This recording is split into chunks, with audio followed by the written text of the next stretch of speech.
জ্যোতিষ মানেই রত্ন কবচ নয়। তাহলে এই জ্যোতিষশাস্ত্র কি এবং কেন? কলকাতার শ্যামবাজার থেকে আমার এক পিতৃতুল্য গুণীজন বলুন, আমার বয়স্ক বন্ধু বলুন, প্রশ্ন করে আমাকে বললেন যে, অরূপ, আর আমার তো ৭৭-৭৮ বছর বয়স, আমি একটু তোমার কাছে একটু গণন করতে চাই, একটু জানতে চাই। তো বাবা, তোমার ফিস কত? আমি বললাম, ফিসের কথা ছাড়ুন, আপনি কি জানতে চান বলুন। না না, তুমি আগে বলো। আমি বললাম, আমি তো একটা ১ টাকা দক্ষিণা নিতে বলেছেন, সেই ১ টাকায় এখন ১৬ আনা মানে ১০০ টাকা, আমি ১০০ টাকা নিই। আমি যদি না দিতে পারি, আমি কোনো এতে আনন্দের কথা? তাহলে তুমি যে স্টোনগুলো লিখবে, ওগুলো আমি তাহলে কোথায় নেব, কি ব্যাপার, কত টাকা পড়বে? আমার দেখুন, আমি তো আপনার কিছু ক্যালকুলেশনই করলাম না। আর জ্যোতিষশাস্ত্র মানেই যে স্টোন, এটা তো আমারও জানা নেই। এটা কেন বললেন আপনি? বলছেন, বাবা, আজ পর্যন্ত আমি যত জ্যোতিষীর কাছে গেছি, ওই ১০-২০ হাজার টাকাও থল পাইনি। আমার তো এখন যে পরিস্থিতিতে আছি, তো আমার তো সামর্থ্য নেই। আজকের এই ভিডিও, তিনি নাম প্রকাশে অনিচ্ছুক, তাই সেই পিতৃতুল্য আমার ইউটিউবের বন্ধুকে তার চরণে সমর্পণ করলাম। বন্ধুরা, আমাদের আম জনতার মধ্যে, আমাদের ব্লাডে, রগে রগে আমাদের মনের মধ্যে এটাই গাঁথা হয়ে আছে, জ্যোতিষ মানেই স্টোন কবচ। এর জন্য আমরাই দায়ী। কোনো কিছু জানার উদ্দেশ্যে গেলেই চচ্চর চচ্চর করে যদি স্টোন কবচ লেখা চলতে থাকে মার্কেটে, তো আম জনতার মধ্যে তো এই অভিজ্ঞতাই হবে না। ফলে এর জন্য আম জনতা দোষী নয়, দোষী বরং গুটি কয়েক জ্যোতিষী। এই জ্যোতিষশাস্ত্রের মর্মার্থটাই অনেকে জানেন না, কিন্তু জ্যোতিষী হয়ে বসে আছেন, মার্কেটে খুব নামডাকও আছে। আজকে আমার ভিডিও আপনাদের এই উদ্দেশ্যে শেয়ার করা যে, আমরা ইতিহাস শাস্ত্র পড়ি কেন না, সেই অতীতকাল থেকে, পুরাকাল থেকে, পুরনো পাথরের যুগ, নতুন পাথরের যুগ থেকে আজকের এই যে ইতিহাস, আমরা ইতিহাস শাস্ত্রে, হিস্ট্রির মধ্যে জানতে পারি। আমরা জিওগ্রাফি, ভৌগোলিক অবস্থান জানার জন্য পড়ি। আর বিজ্ঞান থেকে আমরা বিভিন্ন রকমের প্রাণী, উদ্ভিদ জগতের নানান যে পর্যায়, নানান যে শ্রেণী বিভাগ, তাদের আবার শরীর যন্ত্রের ভিতরের সমস্ত, তাহলে এগুলো আমরা সমস্ত পুঙ্খানুপুঙ্খভাবে জানতে পারি বিজ্ঞানের মধ্য দিয়ে। যারা ডাক্তারি পড়ছেন, তাতে আবার কোন রোগে কি হয়, সিমটম, তার কি রেমেডি, কি মেডিসিন, এই ডিপার্টমেন্টগুলো আমরা বিভিন্ন শাস্ত্র অনুযায়ী জানতে পারি। তাহলে জ্যোতিষশাস্ত্র কি না? জ্যোতিষশাস্ত্র সেই পবিত্র শাস্ত্র, যা আমাদের বর্তমান এবং ভবিষ্যতের সঙ্গে জড়িত, আগাম একটা আমরাকে রূপরেখা তুলে দেয়। জ্যোতিষশাস্ত্র নিয়ে যদি কারো সত্য অসত্য থাকে, ভাব থাকে, তার উদ্দেশ্যে বলি। দেখুন, এখন নিম্নচাপ, একটু বৃষ্টি হচ্ছে, এর আগাম সতর্ক আমরাকে আবহাওয়া দপ্তর করেছিল ৫-৭ দিন আগে, যেটা নিম্নচাপ হালকা হয়েছে। আবার উল্লেখও করে দিয়েছিল অমুক দিন, অর্থাৎ ১-২ তারিখ মেদিনীপুর, ঝাড়গ্রাম, পুরুলিয়া, বাঁকুড়া, উত্তর দিনাজপুর ইত্যাদি জায়গায় একটু মেঘ মেঘ হবে, কোথাও হালকা বা কোথাও ভারী বৃষ্টি হবে। সেই সতর্কবার্তা অনুযায়ী আজকের দিনে, আজ ১ তারিখ, আজকে আমাদের এখানে হালকা মেঘ এবং বৃষ্টিও কোথাও কোথাও হচ্ছে। অর্থাৎ এই আগাম যে আবহাওয়া দপ্তর ভবিষ্যৎবাণী করেছিল, তাকে মিথ্যা হলো? সত্য হলো। কি দেখে করলো? না, স্যাটেলাইট দেখে, ওই নিম্নচাপের গতি দেখে ক্যালকুলেটিং করে যে অমুক সময়ে এই জেলাতে প্রবেশ করবে, এরপরে এই জেলাতে এই সরে যাবে, তখন আকাশ পরিষ্কার হয়ে যাবে। এই আগাম সতর্কতা এই আবহাওয়া দপ্তর যে আমরাকে যে দিয়েছিল, তা ১০০% সত্য হলো। তা এই ক্যালকুলেটিং, এই যে গণনা, এটা একটা আবহাওয়ার উপরে, তেমন জ্যোতিষশাস্ত্রে এর সবেরই দেওয়া আছে আমাদের জীবনের উপরে। আমাদের বিভিন্ন গ্রহের অবস্থান আমাদের কিভাবে আমাদেরকে প্রভাবিত করে, কিভাবে শুভ অশুভ তার ফল লাভ করতে পারি, এবং কেন এই গ্রহ, তারও বর্ণনা দেওয়া আছে সুন্দর করে জ্যোতিষশাস্ত্রে। আর যদি জ্যোতিষের প্রতিকারের রত্নের কথাই বলেন, এই তো রত্ন এখন বাজারে প্রচুর। এর আগে চলে যান, যখন ভাস্কো দাগামা, কলম্বাস এরা এখন আবিষ্কারই করে ফেলেনি, অনেক সমুদ্রের পথ আবিষ্কারই হয়নি। তারও আগে চলে যান, যখন আমাদের লেখা আবিষ্কার হয়নি, সেই বৈদিক যুগ। ঋক, সাম, যজু, অথর্ব 4টা বেদ, 10,000 করে শ্লোক, অর্থাৎ 40,000 মতো শ্লোক, যা লিখিত ছিল না, মুখে মুখেই মনে রাখতো, যার বেদের আরেক নাম শ্রুতি। সেই তখন, যখন এত মানুষই ছিল না, সমুদ্রজাত রত্ন মণিমাণিক্য, আমাদের মৃত্তিকার গর্ভে এই হিরে, চুনি, পান্না, এই যে বিভিন্ন জহরত বা রত্নের যার উল্লেখ করা আছে ওই বেদে, যা হাজার হাজার বছর আগেই লেখা ছিল। সেই রত্ন কোন গ্রহের জন্য, তার কি বর্ণ, তার সমস্ত কিছু বর্ণনা দেওয়া আছে জ্যোতিষশাস্ত্রের বেদের ওই ভাগে। তাহলে বন্ধুরা, এই যে জ্যোতিষশাস্ত্র একদম 100% সত্য, এটাতে কোনো সন্দেহ নেই। এখন এই জ্যোতিষশাস্ত্রের প্রতিবিধান যে কি, মানে রত্ন কি, কবচ কি, মূল কি, ধাতু, এ তো পরের কথা, কিন্তু জ্যোতিষশাস্ত্র হচ্ছে আমাদের আগাম জানানোর জন্য। সবসময় তো প্রতিকার ব্যাপারটা আসছে না।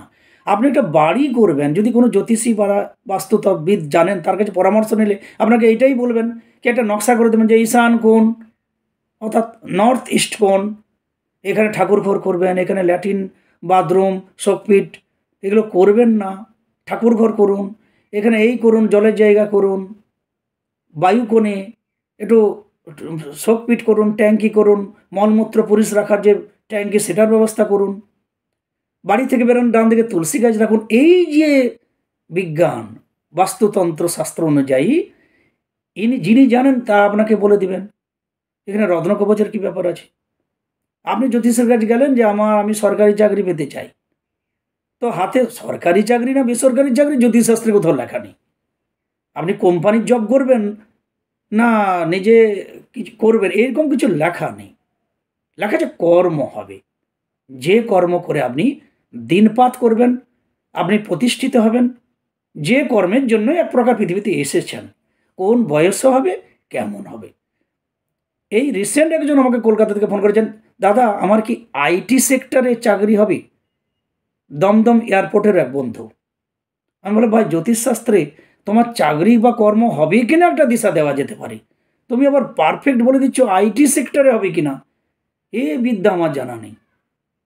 সুতরাং জ্যোতিষশাস্ত্র একটা আগাম শাস্ত্র, যারা আমরা কিছু জানতে চাই, এখন ইয়ং প্রজন্ম যারা কর্ম এখনো পায়নি, তাদের তো একটাই প্রশ্ন, দাদা চাকরি, কাজ, ব্যবসা, কর্ম কবে হবে, বিবাহটা কবে হবে। কিন্তু যে বন্ধু আমাকে শ্যামবাজার থেকে কলকাতায় ফোন করেছে, তিনি 77-78 বছরে, তিনি জানতে চান, তিনি কি চাকরি কবে হবে জানতে চাইবেন? নিশ্চয়ই নয়। তিনি তার শেষ জীবন কেমন যাবে, কেমন করলে আমি অশান্তির বাতাবরণে যদি থাকেন, আমি কী করে শান্তি বাতাবরণে আসতে পাবো, শেষ জীবনে একটু শান্তি পাবো, বা তিনি যদি ঈশ্বরমুখী হন, আমি কীভাবে চলবো, আরও যদি একটু কেউ পথ বলে, এই ভাবনা নিয়ে তিনি আছেন। কিন্তু সবসময় স্টোন কবচের ব্যাপারটা কী করে আসবে। এক বন্ধুর কথা বলি, তিনি হাত দেখাতে এসেছিলেন তার বাবার সঙ্গে, আজ থেকে 12-14 বছর আগে। তার বাবা খুব উৎসাহিত, দেখুন আমার ছেলের চাকরি কবে হবে। আমি বললাম, হ্যাঁ এই তো বুধাদিত্যের রাজ্য গাছের টেকনিক্যালের ছেলে, না হ্যাঁ ইঞ্জিনিয়ারিং পড়েছে। আমি ক্যালকুলেট বললাম এই সময়ে চাকরি হবে। তারপরে বেশ দিন যায়, বছর যায়, 12-14 বছর পরে সেই যে ছেলে, সে এসেছিল। তার দারুণ বৃহস্পতি, তার রং খুব সুন্দর ছিল, মলিন রং। বৃহস্পতি দিকে আমি নিজে চমকে গেলাম। ওই বৃহস্পতি স্থানে, মানে এই যে তর্জনী স্থানের এখানে তার কালো দাগ, ওই জায়গা বসে গেছে। আমাকে দেখুন, আমি বলি, আরে তোমার যে বৃহস্পতি খুব সুন্দর ছিল, এখানে তিল দাগ কবে হলো? বলছে বেশ কিছুদিন হলো, আর আমিও ভালো নেই। আমি বললাম, তোমার বাবা মা কেমন আছে? তখন সে কেঁদে উঠে বললো, আমি তো বাইরে আছি, বাবা আমার দেশে ছিল, মা মারা গেলেন, আর অশান্তির ভয়ে আমি বাবারও মায়েরও আমি একটু সেবাও করতে পারিনি। আমি মা বাবাকে টাকাও পর্যন্ত পাঠাতে পারিনি। বউ অশান্তি করে। তাকে বললাম, বাবাকে আমি নিয়ে যাব আমার কাছে। বলল, না, এত চাপ আমি নিতে পারবো না। বাবা দেশ বাড়িতেই রয়েছে কষ্টে। আমি বড় যন্ত্রণায় আছি। তখন আমি বললাম, তোমার বৃহস্পতি ভালো ছিল। এই যে বৃহস্পতি আজকে ডাউন হলো, তিল দাগ হলো, এই বৃহস্পতি আমাদের মেরুদণ্ড। ভাই, নিজের বাপ মাকে দেখবে, তার জন্য কে তোমাকে বাধা দিবে? এটা কখনো হতে পারে? আমার গুরুর সেবা করব আমি, তার জন্য আবার কারো পারমিশন নেব? তুমি তোমার গুরুদেবের সেবা করনি, পিতামাতার সেবা করনি। যে পিতামাতা তোমাকে পৃথিবীতে জন্ম দিল, যার অন্নপ্রাশনে তারা খুব ধুমধাম করে অনেক লোকজনকে খাওয়ালো, তোমার বিয়ের সময় খাওয়ালো, সেই পিতামাতার তোমার উপর যে ভরসা তুমি নিজে ভেঙে দিয়ে তারা যন্ত্রণাকাতর হয়ে আছে। আজকে বৃহস্পতির এই অবস্থার জন্য তোমার কর্ম দায়ী। না কি প্রতিকার করব যদি এখান থেকে কিছু ভালো হয়? আমরা দেখো, পৃথিবী যদি যত পোখরাজ আছে বস্তায় করে মাথায় নিয়ে বসে থাকো, তবু এই বৃহস্পতির আর অবস্থার পরিবর্তন হবে না। তোমার বাবা যেহেতু বেঁচে আছে, তুমি সতত চেষ্টা করো বাবার মন জয় করা, তাকে সেবা দাও, অর্থনৈতিক এবং তার খাওয়া দাওয়ার সমস্ত দিক থেকে, এবং তার সঙ্গে গোপনে যোগাযোগ রেখেছে, বাবা আমাকে ভুল ক্ষমা করো, আমি তো এই অবস্থায় পড়ে গেছি, তুমি ভালো থাকো। বা বাবার আশীর্বাদ তুমি যদি পেতে হয়, যদি বলে, হ্যাঁ বেটা আমি ভালো আছি, তোর কোনো চিন্তা নাই, সেদিন এই বৃহস্পতি উঠতে পারে। অর্থাৎ এই যে কর্ম অনুযায়ী আমাদের গ্রহের পরিবর্তন হয়, ভালো কর্মে ভালো গ্রহ অবস্থান হবে। আপনি যদি আধ্যাত্মিক পথে হাঁটতে থাকেন, আপনার খুব হাতে খারাপ, কিন্তু হাঁটতে হাঁটতেই হাতে সব সব মিরাকেল চেঞ্জ হবে, বিভিন্ন চিহ্ন দেখা দিবে। যিনি জানেন তিনি দেখে বলবেন, হ্যাঁ তুমি এগিয়ে যাও, দারুণ, তোমার তো দারুণ, খুব সুন্দর হাত হয়ে যাচ্ছে। বা নিজেও বুঝতে পারবেন কর্ম খারাপ করলে তার হাত খারাপ হবে। তার জন্য কর্ম দায়ী। রত্ন কবচ এই তো পরের কথা। রত্নে কি প্রতিকার হয় না? কিন্তু জ্যোতিষশাস্ত্র মানে রত্ন নয়, সাধারণ নিয়মেও গ্রহ প্রতিকার হয়। যদি কেউ বলে যে আমার শরীর খারাপ, হে প্রভু, হে নারায়ণ, তুমি গ্রহ, তুমি গ্রহের প্রতিকার, কৃপা করো, আমি তোমার শরণ নিলাম। তার কি হবে রত্ন, কি হবে কবচ মূল? যার এ সময় নাই, এ বিশ্বাস নাই, তিনি কবচ পড়বেন, রত্ন পড়বেন, তার জন্য অবশ্যই তার বিধান দেওয়া আছে। আপনি যদি মনে করেন আমি কামাখ্যা মন্দির যাব, আসামের গুয়াহাটির কামাখ্যা মন্দির যাব কলকাতা থেকে, ভাই পথ অনেক, ফ্লাইটে যাও, ঝাঁ করে পৌঁছে যাবে, টাকা অনেক লাগবে। তুমি সুপারফাস্টে যাও, একটু তার থেকে কম পয়সা লাগবে, একটু যাওয়া যাবে। পয়সা নেই, মেলে যাও, তাও যদি পয়সা কম থাকে, তো হাওড়া থেকে বর্ধমান লোকালে যাও, ওখান থেকে মালদা লোকালে যাও, ওখান থেকে এনজিপি লোকালে যাও, এনজিপি থেকে নিউ বঙ্গাইগাঁ লোকালে যাও, নিউ বঙ্গাইগাঁ থেকে কামাখ্যা স্টেশন পর্যন্ত বা গুয়াহাটি পর্যন্ত লোকালে যাও। ভাই লোকালেও যাওয়া যাবে খুব কম পয়সায়, সময় একটু বেশি লাগবে, যাওয়া তো যাবে। টার্গেট যদি মোহাই, তার জন্য অনন্ত পথ আছে। আর এই প্রতিকার গ্রহের সব নয়, এ আমাদের হাঁটার পথ আগাম বলে দেয়। জ্যোতিষশাস্ত্র যে আমরা আগামভাবে জানতে পারি, জ্যোতিষ কেন, নিজেই পড়াশোনা করলেও তো জানতে পারবেন। তাহলে সানলাইন নেই, আপনি সরকারি চাকরি পেতে চাইছেন, কি জব করতে চাইছেন, জ্যোতিষী বলবে আপনাকে যে আপনার তো সানলাইন নেই, হাতে এখানে রবি রেখা নেই, তাহলে আপনি চাকরি পাবেন না। তাহলে কি করবেন? না আপনি কর্ম ব্যবসা নিজে কিছু করার চেষ্টা করুন, অন্য কিছু করার চেষ্টা করুন। যদি সে বলে যে আমি সরকারি চাকরি পাবো, আমার রবি রেখা তৈরি করে দিন, তখন তিনি চুনির কথা বলবেন, সূর্য প্রণাম বলবেন। কনফিউশন আছে সানলাইনটা হবে কি না। কেন, তোমার মন, তোমার ভাবনা, তোমার চলার পথ, তোমার হাত, এখানে রেখা তৈরি করার দায়িত্ব তোমারই।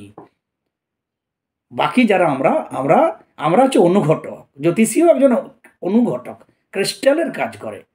বা এই করো, এই করলে তোমার ভালো হবে। কিন্তু ভালো করার দায়িত্ব কারিগর আপনি নিজে। সুতরাং জ্যোতিষশাস্ত্র মানে স্টোন কবচ, এই ধারণা আমাদের মনের মধ্যে অনেকের আছে। এটা একদমই ভ্রান্ত ধারণা। জ্যোতিষশাস্ত্র থেকে আবহাওয়া দপ্তরের রিপোর্টিংয়ের মতো যে অমুক দিন নিম্নচাপ আসছে, ঝড় বৃষ্টি হবে, আবার অমুক দিন এই ঝড় বৃষ্টি ওই জেলা থেকে সরে যাবে, আকাশে রোদ দেখা দিবে, এই আগাম জানানো জ্যোতিষশাস্ত্রের আছে। হ্যাঁ, খারাপ গ্রহ থাকলে তার প্রতিবিধান অবশ্যই যেগুলো দেওয়া আছে, যার যেমন সামর্থ্য তিনি করবেন। আপনার মাথা যন্ত্রণা হচ্ছে, এটাই আপনার রোগ। যদি কেউ বলে যে আমি প্যারাসিটামল খাবো, সঙ্গে একটা ডাক্তারদের সঙ্গে পরামর্শ করে আমি অ্যান্টাসিড সহ খাবো, তাতেও মাথা যন্ত্রণা ছাড়বে।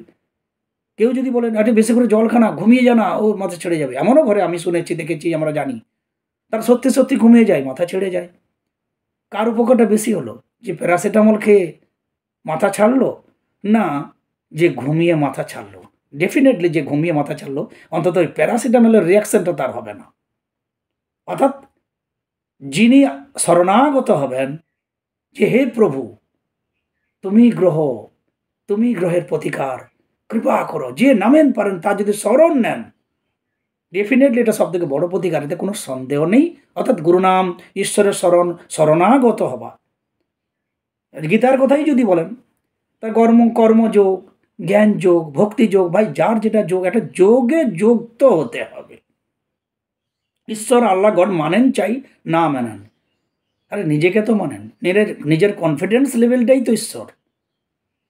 যার কনফিডেন্স লেভেল খুব ছোট, তার ঈশ্বরীয় শক্তি কম, আধ্যাত্মিক শক্তি কম। যার কনফিডেন্স লেভেল খুব বেশি, তার আত্মশক্তি বেশি। অর্থাৎ আত্মশক্তি মানেই তো ভিতরের আত্মার শক্তি, আত্মার সোল। সে তো পরমাত্মার অংশ। বেরিয়ে গেলে সেই তো আপনি আর আমি সবাই তো সে ঈশ্বরের অংশ। যার আত্মবল কম, তিনি ভীতু হন, সংশয় সবসময় তার মনের মধ্যে থাকে। কোনো কাজ করার আগে নেগেটিভ আসে, হবে তো, হবে কি না হবে, হবে হবে তো, আমি তো করবো, যদি না হয়, আরে আগেই নিজে না করে তো বসে আছে। এই কনফিডেন্স লেভেলটা বাড়াতে হবে। আর এই বাড়ানো, আত্মজ্যোতির প্রকাশ, ভবিষ্যৎ কী করে ভালো হবে, কি করলে আপনার ভাগ্যের আরও উন্নতি হবে, মন্দ ভাগ্য ভালো হতে পারে, এই ধরনের চলার পথ সংক্রান্ত ব্যাপারে, বা আমাদের যে বিভিন্ন কর্ম অনুযায়ী যে গ্রহরূপে আমাদের মধ্যেই কর্ম আসে, যা হস্তকরতলে হরস্কোপে বোঝা যায়, এই সংক্রান্ত আগাম একটা তথ্যই আমরা পাই জ্যোতিষশাস্ত্র থেকে। অন্যান্য শাস্ত্রের মতোই জ্যোতিষশাস্ত্র একটি শাস্ত্র, তবে অতি পবিত্র শাস্ত্র। কেন না, এর সঙ্গে আমাদের ভবিষ্যৎ জড়িত। সুতরাং যারা জ্যোতিষী এই ভবিষ্যৎ দ্রষ্টা সম্বন্ধে একটা আইডিয়া দেন, তাদের এই জ্যোতিষশাস্ত্র থেকে লাভবান হবার আইডিয়া উদ্দেশ্য মনে যদি থাকে, সতত এটা দূর করা উচিত। কারণ আমরা গুরুদেবের কাছ থেকে এই শিক্ষা পাই, আলু ভাতে ভাত খেয়েও মানুষের সেবার জন্য এই জ্যোতিষশাস্ত্র কাজে লাগাবে তো, এই ধরনের কথা আমার গুরুকে অন্তত আমাকে দিতে হয়েছিল। তাই আমি রেসপেক্ট করি সেই গুরুদেবকে। আজকেও আমি জ্যোতিষশাস্ত্রকে রেসপেক্ট করি। সবাই জ্যোতিষশাস্ত্রকে অনেকে দোষও দেন। দেখুন, কয়েক মানুষের জন্য জ্যোতিষশাস্ত্রকে দোষ দেওয়াটা ঠিক না। জ্যোতিষশাস্ত্র আমাদের সেই সত্যিকারের শাস্ত্র, যা বেদে দেওয়া আছে। সুতরাং একটা অনেকের মধ্যেই ভ্রান্ত ধারণা অবশ্যই আছে যে আমাদের নিজেদেরই দোষে। তার জন্য আমার আজকের ভিডিও শেয়ার করা, যে জ্যোতিষ আমাদের একটা ভবিষ্যৎ আগাম আমাকে একটা দর্শন দেয়, চলার পথটা যাতে আমরা বুঝে নিয়ে আমরা আরও ভালোভাবে এগিয়ে যেতে পারি, তার একটা পথ দেয় জ্যোতিষশাস্ত্রে। প্রতিকার অবশ্যই জ্যোতিষশাস্ত্রে দেওয়া আছে, কিন্তু জ্যোতিষ মানেই জ্ঞান বাদ দিয়ে স্টোন কবচ, এটা হতে পারে না। যদি আমার এই অভিজ্ঞতা শেয়ার করে যদি কারো কাজে লাগে, তাহলে আমি নিজেকে ধন্য মনে করব। সবাই ভালো থাকুন, সঙ্গে থাকুন। সাবস্ক্রাইব না করা থাকলে অবশ্যই কিন্তু সাবস্ক্রাইব করে আমার সঙ্গে জুড়ে থাকবেন। জয় গুরু।